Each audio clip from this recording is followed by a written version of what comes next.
Fase de alfabetização. Tem idade correta? Claro que não, né, gente? Mas eu vou contar um pouquinho de como foi com a minha Maísa. Estamos aqui para mais um vídeo.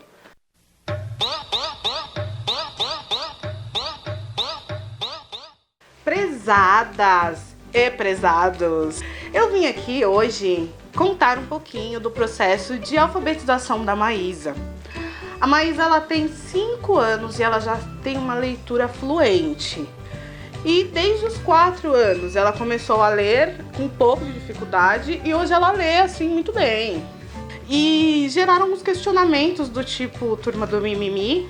Nossa, mas você obriga sua filha a ler aos 4 anos? Que desnecessário. Ai, gente. Que preguiça desse povo. Não é assim que funciona. Mas para vocês que acham isso, que é demais colocar uma criança para ler, incentivar a leitura infantil, o vídeo finaliza aqui.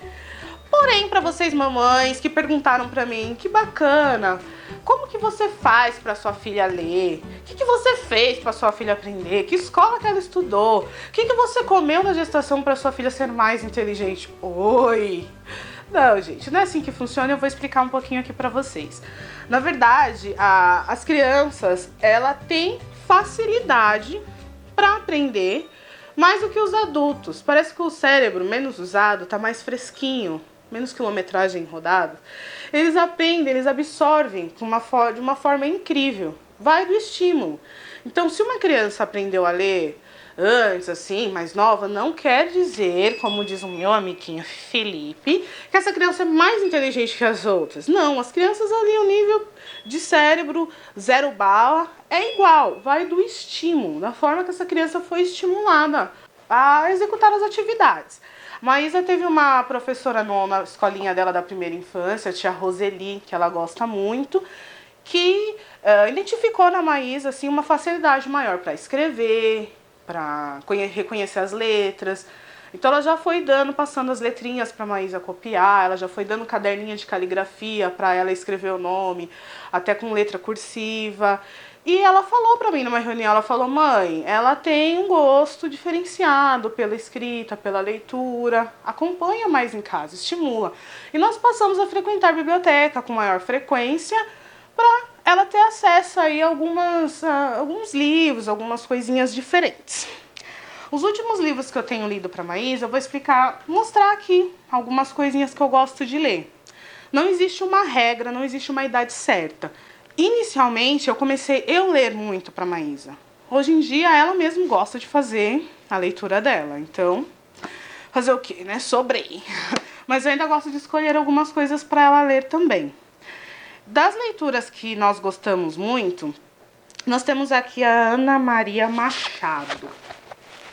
A Ana Maria Machado, aqui nós temos aqui na mão esse livrinho, que chamam Palavras, Palavrinhas e Palavrões. Então nós temos aqui uma menininha bastante interessada em conhecer palavras.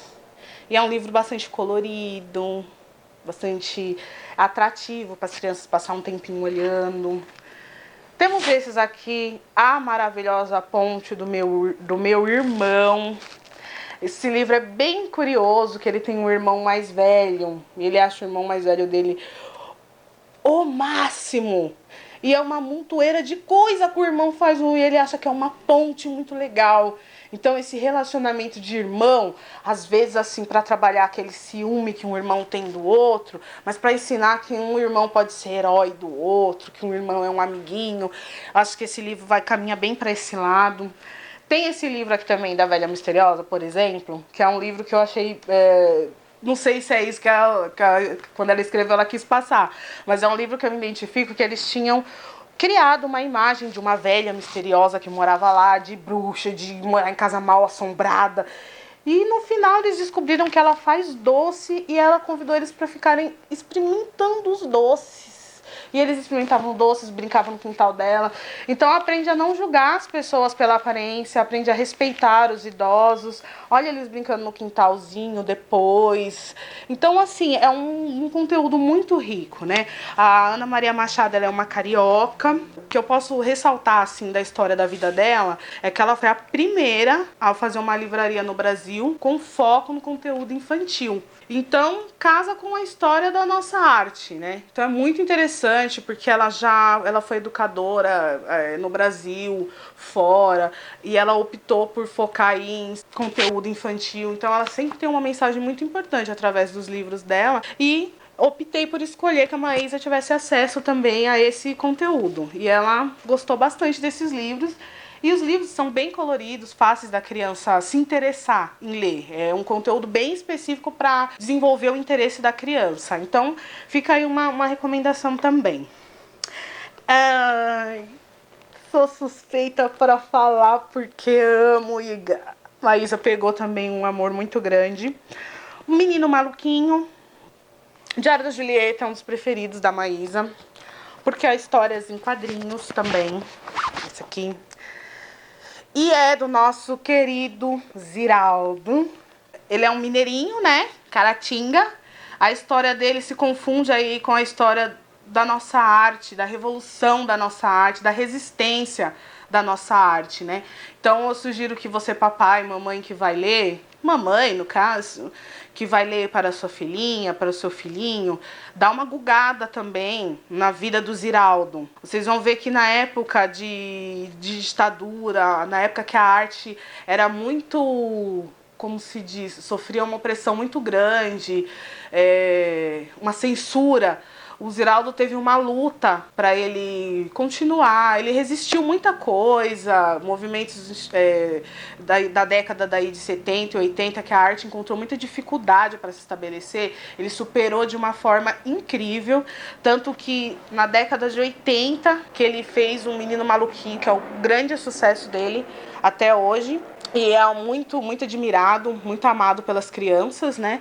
Antes disso, ele foi o primeiro que fez revista em quadrinhos, né? Que foi a Turma do Pererê, que também é um quadrinho bem interessante de você conhecer. E ele, depois de muita coisa que ele passou, ele ainda fez um Menino Maluquinho que consolidou um sucesso na carreira dele, né? Que fala Menino Maluquinho, a gente já associa que é dele.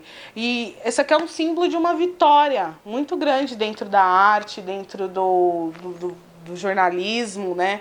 Ele é uma figura muito importante e esse foco que ele deu para a literatura infantil é vitorioso. Então acho bacana compartilhar isso com os filhos para que eles conheçam aí.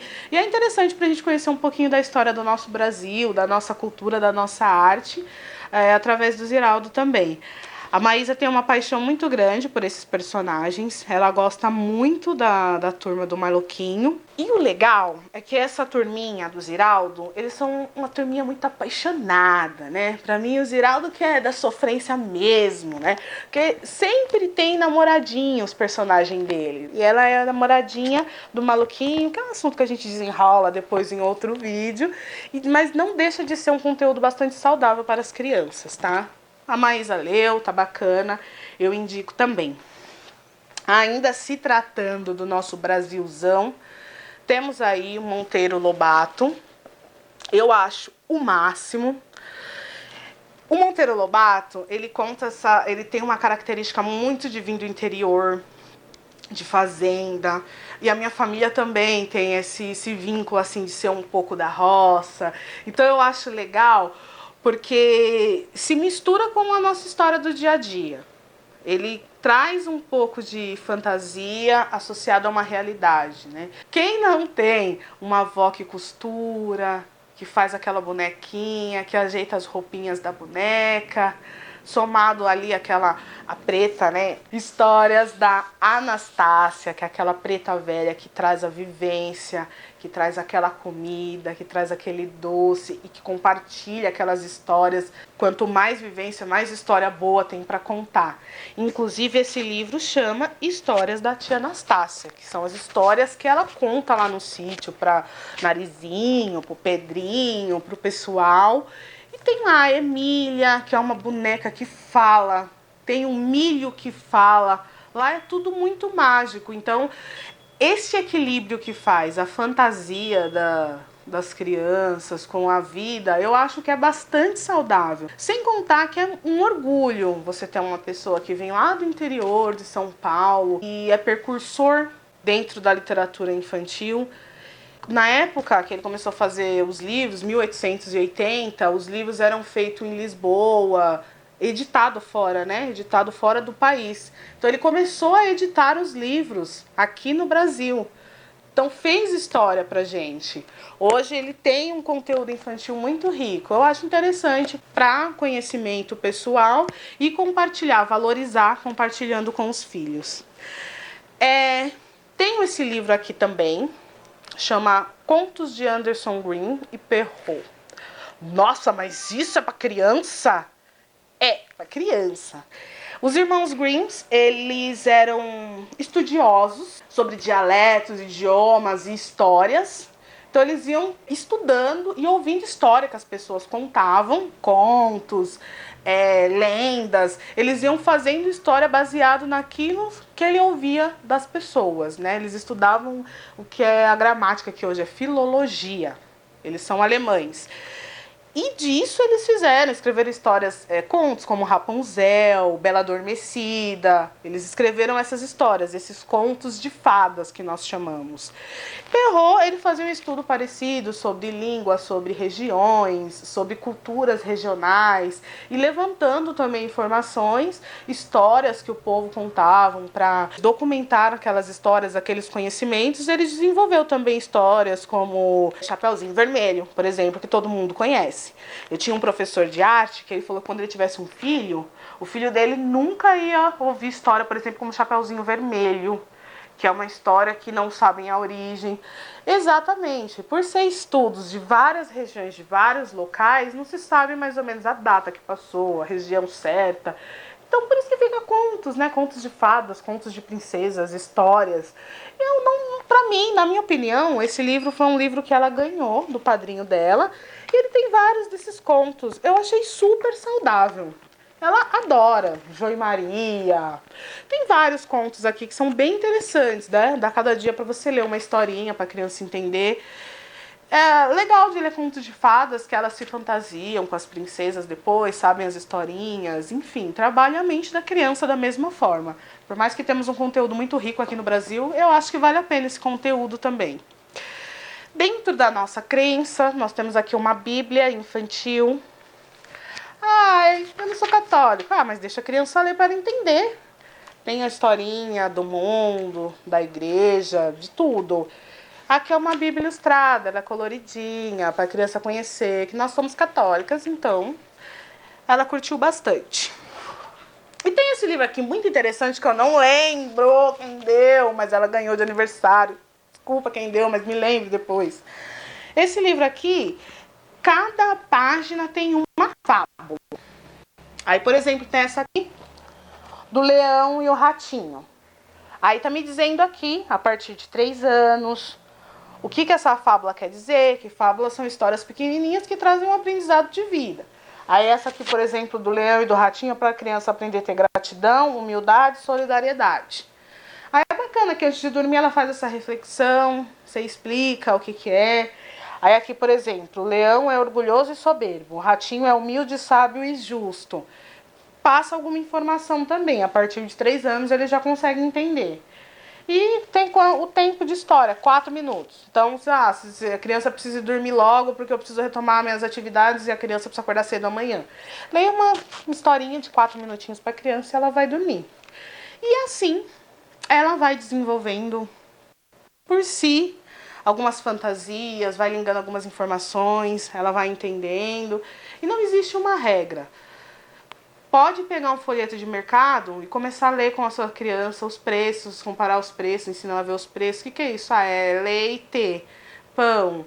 O importante, gente, acima de tudo, acima do conteúdo que você troca, é o momento. Às vezes a criança quer ficar um momento, quer ter aquele momento de que é só a criança e a mãe. Ela quer trocar. trocar mais do que informações. Ela quer trocar um carinho, quer trocar um afeto, ela só quer falar, ela quer ficar uns minutos deitada do seu lado. Eu acho que na nossa vida corrida, a gente tem que tirar um tempo mesmo e se dedicar. Então as pessoas falam, minha filha não aprendeu a ler porque eu trabalho muito, não tive tempo de sentar para ler com ela. Só que essa ausência da leitura não dói tanto, porque uma hora ela vai ler, com 10, 11, com 15, com 20, uma hora vai aprender a ler. Mas esse momento que ela não teve do lado da mãe, em específico da mãe, específico para esse vídeo, esse momento que ela não teve com a mãe, vai fazer muita falta para ela mais para frente. Então programe-se realmente, eu costumo dizer que você não pode terceirizar a maternidade. E a fase da alfabetização é um momento fundamental que precisa que você organize seu tempo e se dedique para o seu filho, para esse momento de evolução do seu filho. E como mãe solteira, eu acho que a leitura, a arte, ela pode ser uma grande aliada no desenvolvimento do seu filho, no seu elo de comunicação com o seu filho.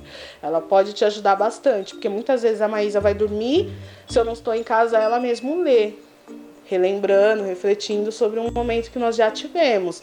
Então a leitura, ela pode ser uma aliada aí para você nesse processo aí de mãe solo.